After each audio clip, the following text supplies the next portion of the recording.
Welcome to another Not Your Mama's Gamer game review.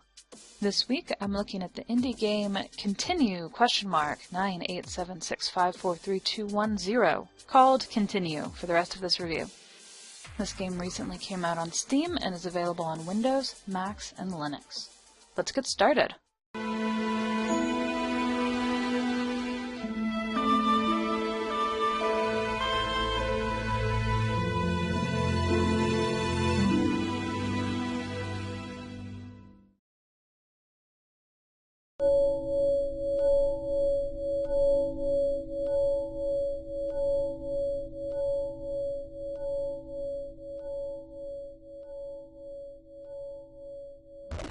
Continue is a game by indie designer Jason Oda, who's also given us the quirky, similarly designed Skrillex Quest, a sort of mashup of Legend of Zelda with Skrillex music.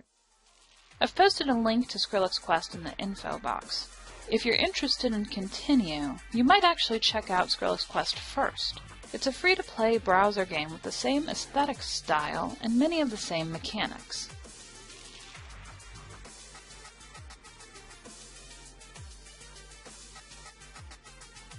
In Continue, you play a fallen game avatar. You wake up in the garbage bin of the game files, attempting to evade deletion long enough to come to terms with your inevitable fate. Along the way, you explore several different levels, each also on the verge of deletion.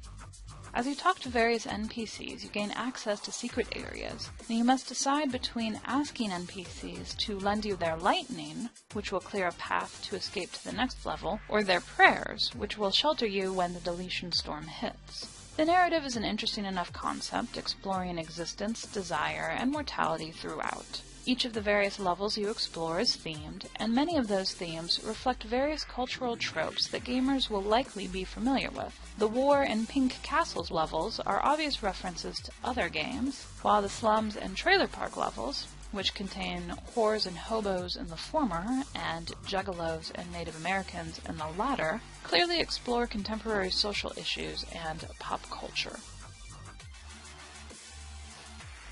The pixel-based aesthetic was novel to me, though it is similar to Super Brothers Sword and Sorcery. I also really enjoyed some of the nods to being inside the game's system. Each time you start a level, for example, a command line appears in the top left corner of the screen displaying the file path for the level. Likewise, the pause screen and the ending blue screen add to the sense of being within a game's system. As far as mechanics go, the game is pretty basic. You explore the world trying to find answers for various questions. An NPC in the overworld will give you information, and you have to remember that piece of information until you can find a locked room and the person who asks for it. Each exploration level is intercut with a minigame sequence, which either benefits you by opening more locked doors if you do well, or destroying your shelters if you do poorly. The minigames are of varying difficulty, and this isn't necessarily a good thing. I had no problems with the kill X amount of monsters in X amount of seconds, but I nearly always failed at evading the spinning fire monster while killing the little ones following behind it. Since losing these minigames can be pretty detrimental to your progress, I quickly got frustrated whenever I saw the spinning fire one come up. Oda writes on the Steam page, "Some games we play to kill time on a long commute. Some games we play at home to blow off steam after a hard day's work, and some games are about escaping into a world more magical than our own. Continue is meant to be played late at night with some wine or weed when you're feeling quiet and contemplative." I think this is a generally good description of the game. It certainly works hard to seem contemplative, and overall it does a fair job of this. I particularly enjoyed playing through the Pink Castles level and hearing the stories of the adventurous princesses.